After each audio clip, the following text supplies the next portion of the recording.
ये वही था। चलो क्लास कॉन्शियसनेस में कहाँ तक पहुंच गए थे अपन? Impact of on plot and character development हो गया था। नहीं। हाँ हो गया था। अब बात कर लें यहाँ से पॉइंट नंबर 2। इनका चेहरा पहचान नहीं हो? थोड़े थोड़े किसके जैसे लग रहा है? कल देखा था चार्ल्स डिकेंस या कार्ल मार्क्स। हालांकि चार्ल्स डिकेंस जो थे वो पतले पतले थे ऐसे ही, और कार्ल मार्क्स जैसे इनके बाल हैं, दाढ़ी, है ना। चलो फिलहाल थीम एसोसिएटेड, वो थीम जो एसोसिएटेड है विथ क्लास कॉन्शियसनेस से। तो क्लास कॉन्शियसनेस में हम किन किन थीम के बारे में बात करते हैं ये हमें पता होना चाहिए। Let me guess how many themes are there in this subject class conscious.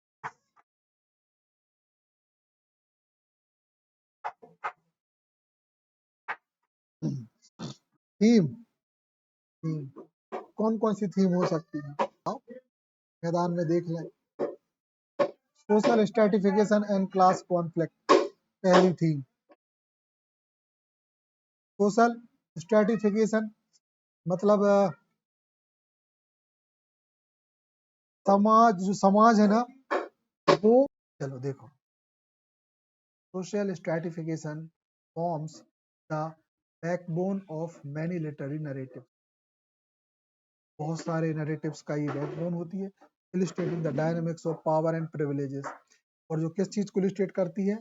Power और प्रिविलेज के डायनामिक्स को, मतलब किसी के पास कितनी ताकत है और कितने अधिकार है। अगली चीज देखें, क्लास कॉन्फ्लिक्ट, वर्ग संघर्ष serves as a crucial theme. वर्ग संघर्ष इस लिटरेचर में, क्लास कॉन्शियसनेस में एक क्रूशियल थीम है। क्रूशियल मतलब बहुत महत्वपूर्ण। ऑफन, अक्सर डिपिक्टिंग द स्ट्रगल बिटवीन, अक्सर जो इसमें क्या दिखाया जाता है? Struggle between the upper and lower classes.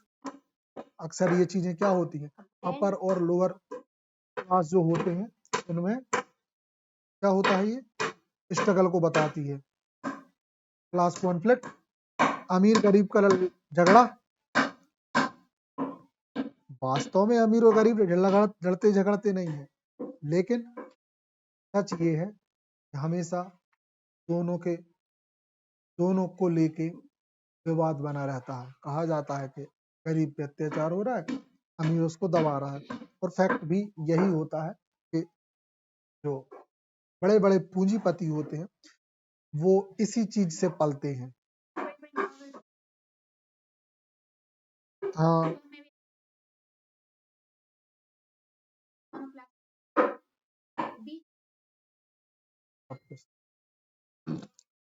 हालांकि बीच में कोई बचता नहीं है, कोई होता ही नहीं है, क्योंकि या तो वो गरीब होते थे या अमीर। हाँ बीच में कुछ कौन से लोग पिसते थे ये बता रहे हैं, वो होते थे जो सीधा साधा काम धंधा करने वाले लोग, जिनको ज्यादा किसी से मतलब नहीं, दो वक्त की रोजी इनकी चलनी चाहिए, यह एक सामान्य बिजनेस। लेकिन जो ज्यादा गरीब हैं, अगर उनके साथ अमीरों ने अत्याचार कर दिया, एक टाइम बाद उनका खून खोलेगा और वो कहते हैं कि बेटा तुम तो मिल लो रास्ता में।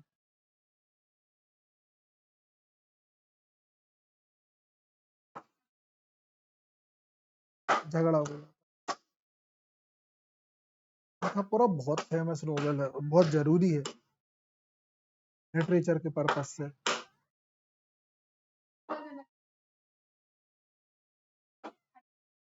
कांतापुरा अगर पढ़ना हो तो हमारे पास ओरिजिनल नॉवेल भी है, इंग्लिश में।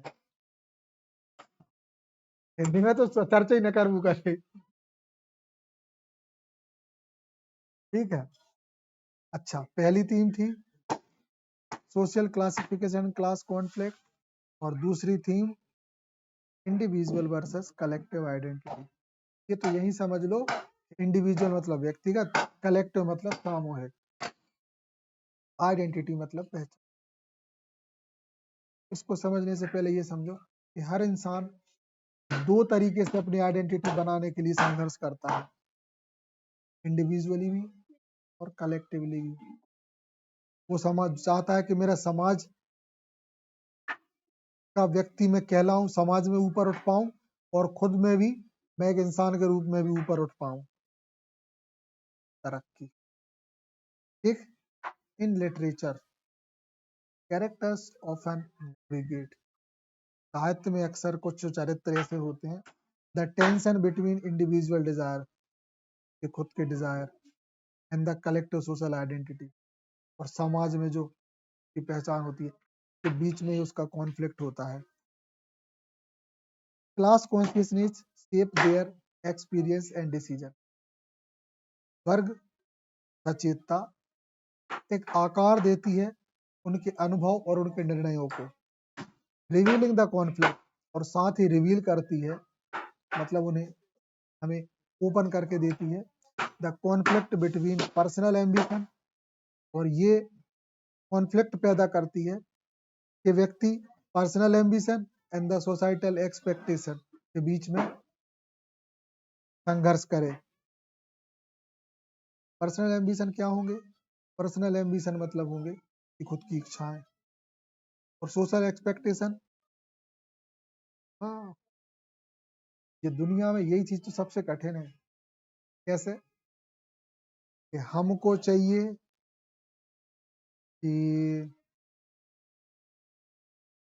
अपन तो अपने मोहल्ला ही चलेंगे, अपने मोहल्ला में बहुत एग्जाम्पल इस चीज के, अपने मोहल्ला में कुछ लोगों की इच्छाएं हैं का जो नलमल मिट के जो एरिया सब सबके तक छट छटू के कट कटू के बढ़िया अच्छो मेद ना हो जाए हमें, है ना। लेकिन हाँ, लेकिन कलेक्टिव आइडेंटिटी ये कहती है कि भाई आप सामाजिक नियमों से दूर नहीं हो सकते, जिसका जो है उससे नहीं छीन सकते, आप छीनोगे तो दिक्कत में पड़ोगे, है ना। तो ये चीजें हैं। कुछ लोग चाहते हैं कि भाई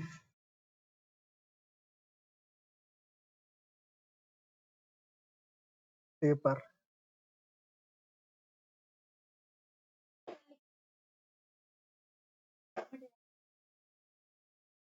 सही में बहुत दिक्कत होती है उस पेपर में, सारी प्रॉब्लम्स है। चलो अगला देखो, this theme underscore the complexity of identity, this theme underscore the complexity of identity, यह जो थीम है कवर करती है complexity of identity, formation within the constraints of class structure. कल भी ये शब्द आया था, फिर से हमने मीनिंग भी बताया था। मनु बजाओ नहीं, बंद कर। चलो, तो this theme underscore the complexity of identity, यह जो थीम है कवर करती है एक व्यक्ति की जो आइडेंटिटी है उसकी जटिलता को, और मतलब identity formation within the constants of class system. सीधी बात, समाज की जटिल वातावरण में ये जो थीम है इंडिविजुअल कैरेक्टर आइडेंटिटी, ये क्लास स्ट्रक्चर को शो करती है कि हमारा समाज ऐसे ऐसे बटा है, ऐसे ऐसे लोग होते हैं। खुद को सोच व्यवहार, सामूहिक सोच व्यवहार।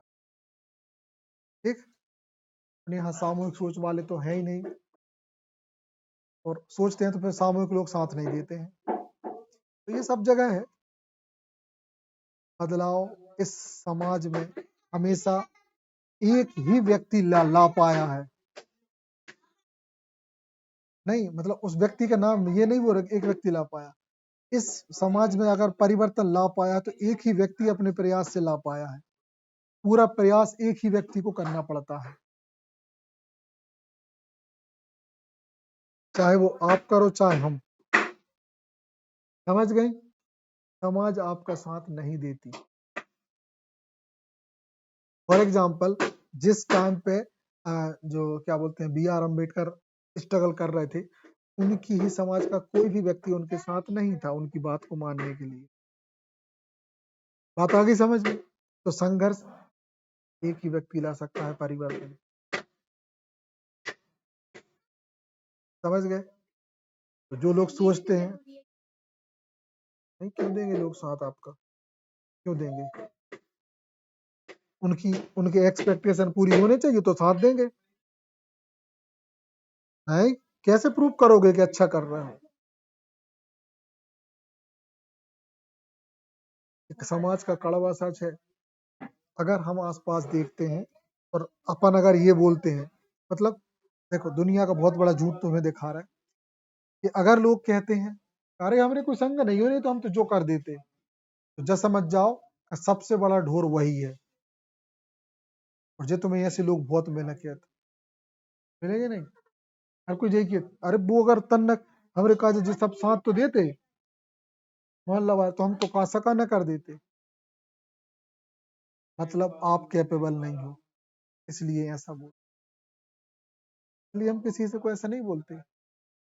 वो खुद के दम पे परिवर्तन लाओ, तब है ताकत का काम। और पूरी दुनिया में हमेशा ऐसा ही हुआ है, एक ही व्यक्ति परिवर्तन लाया है। समझ गए? हम नाम नहीं ले रहे कि कौन व्यक्ति, हम ये कहना चाह रहे कि एक व्यक्ति, मतलब एक व्यक्तिगत इंडिविजुअल, चाहे गांधी जी हो, चाहे नेल्सन मंडेला हो, चाहे भगत सिंह हो, चाहे चंद्रशेखर हो, इनने शुरुआत अकेले ही करी थी। बात पसंद आती है, लोग अपने आप जुड़ते हैं, आपके कहने से तो कोई तुम्हारे साथ,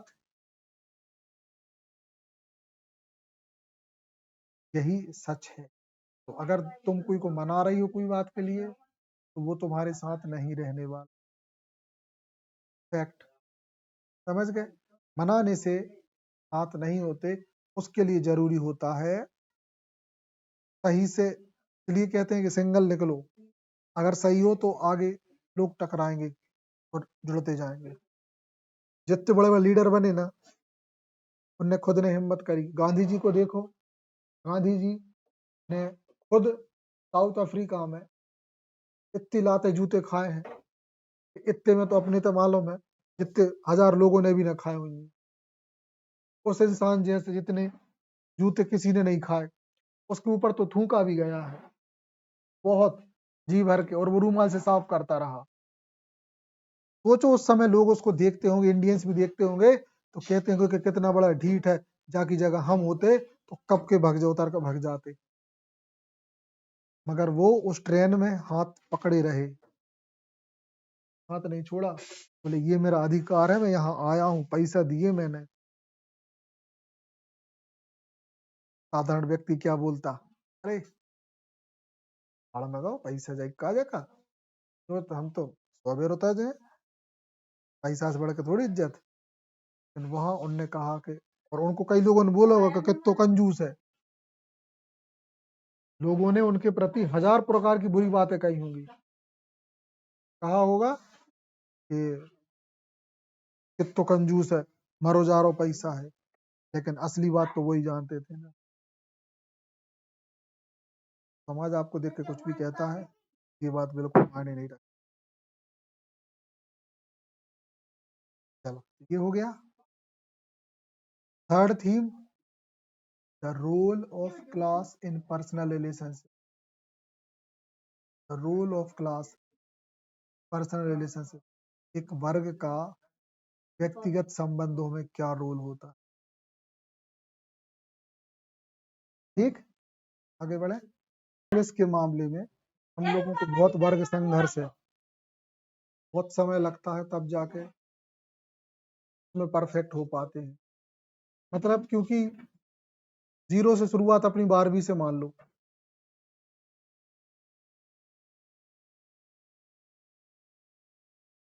role of class in personal relationship, एक वर्ग का एक व्यक्तिगत रिश्ते में क्या योग है, क्या रोल है।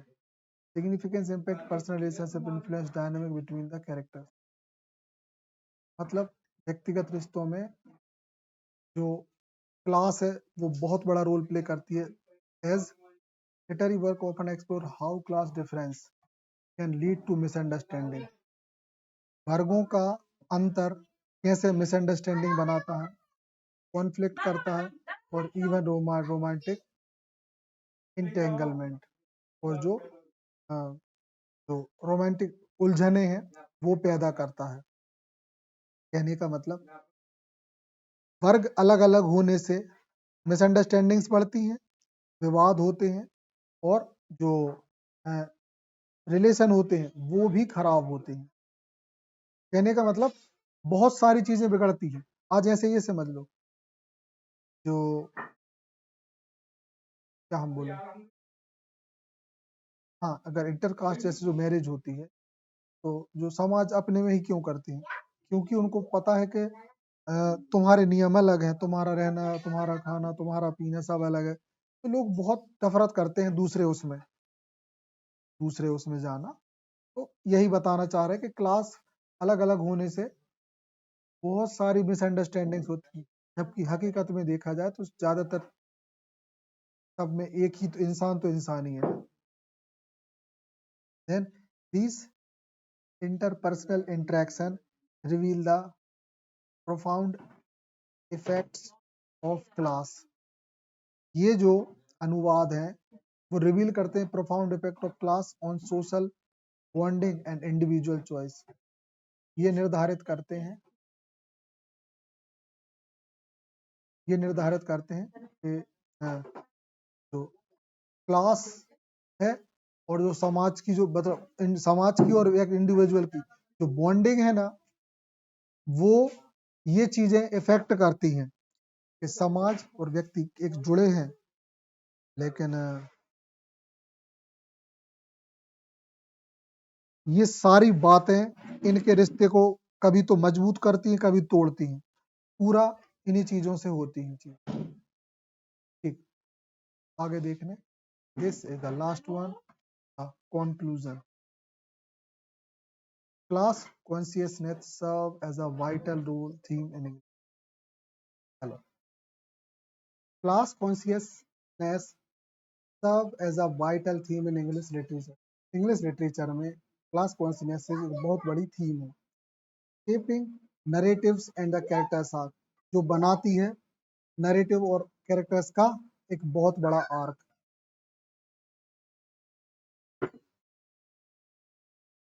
ये कोई शब्द नहीं होता, शब्द ये होता है। चाप होता है ना, वृत्त चाप, आर्क बनाते हैं। तो यहाँ आर्क का मतलब ये है एक सुंदर डिजाइन बनाना। इंग्लिश लिटरेचर में ये शेप और ये कैरेक्टर, नरेटिव्स का शेप और ये कैरेक्टर, तो ये दोनों चीजें क्या बनाती है, एक बहुत ही सुंदर आर्क बनाती है।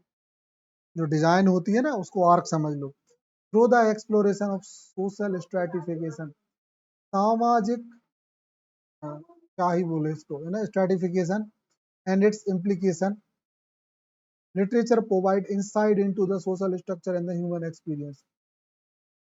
तो मानव के अनुभव और सामाजिक ढांचे को हम लिटरेचर के थ्रू उसके इंसाइट को, उसके आंतरिक पक्ष को दर्शाया जाता है।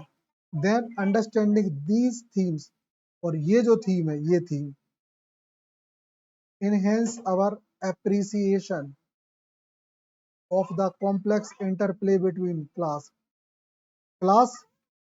और narratives, इन दोनों के बीच में जो समझ है उसको, मतलब क्लास से जुड़ी हुई समझ के लिए क्लास और लिटरेचर के बीच में जो समझ है वो ये थीम हमें, क्लास कॉन्शियसनेस थीम ही हमें सिखाती है। सरल भाषा में वो ये कहना चाह रहा है। ओके, इसके साथ हमारी ये स्लाइड ओवर।